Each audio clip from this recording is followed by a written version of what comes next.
Hi there, I'm Lee from COR, and I want to spend a few minutes just finishing this conversation with you about compassion. And this is a really important topic today because we're talking about the resistances to compassion.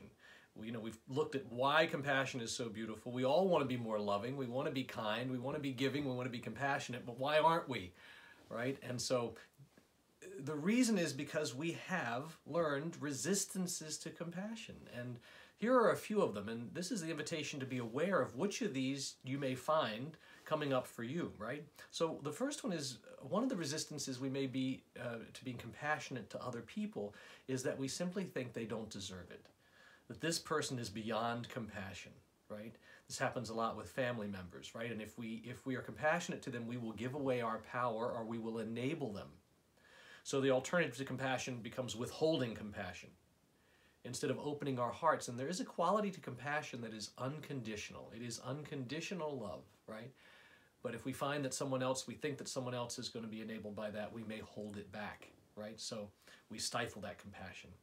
And then with regards to receiving compassion from others, well, we may often think that we don't deserve compassion. This is something I was just talking to a friend about last night, is that because of our upbringing, because of the stories we heard, or the way we hold ourselves, or the way we learn to hold ourselves, that we think we are actually not very deserving of compassion, right?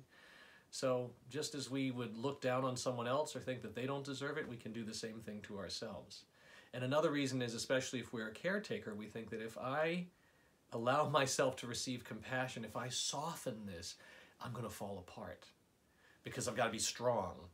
I got a lot to do, I got a lot of people to take care of, and if I stop and soften to incoming compassion, this stuff's not going to get done because something's going to open in me that I can't control, and I'm going to lose my power. So it's another kind of weakness, right? Receiving compassion will make me weak. And then self-compassion, well, here's probably the number one resistance to self-compassion.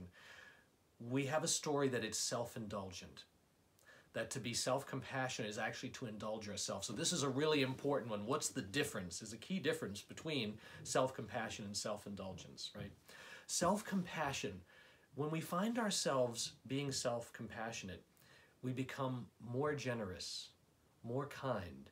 It has a feeling of openness and satisfaction, and it connects us to other people, and it connects us to common humanity. We find this resonance between ourselves and other people. That's what self-compassion allows us to do, to step into that common humanity, right?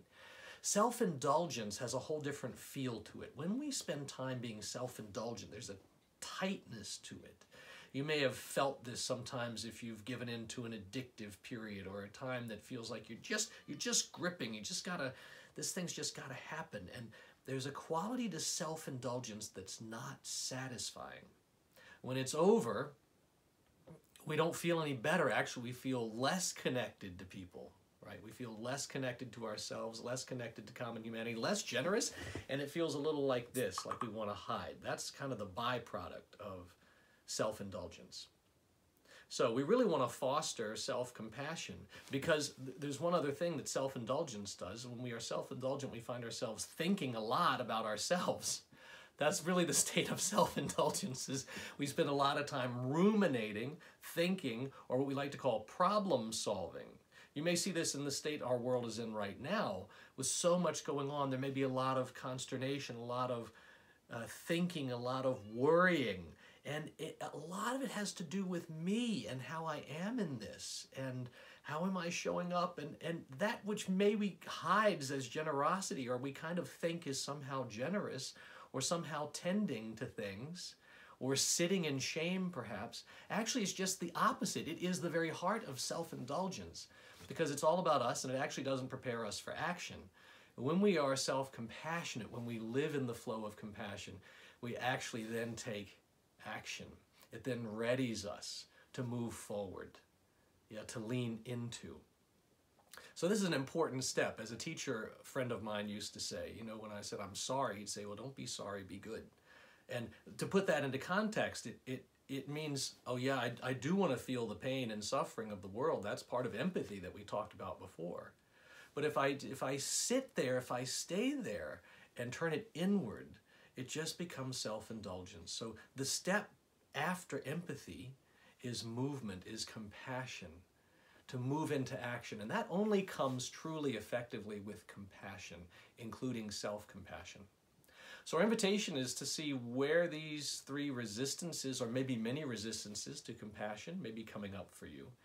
And do you have a desire to cultivate it? And if you do, this Wednesday, Britt and I are so thrilled to be starting what may be the most important course we are going to lead this year at COR. And that's the Brave Heart, a compassion cultivation training, 8 weeks to cultivate that muscle of compassion for myself, for others, and to receive compassion.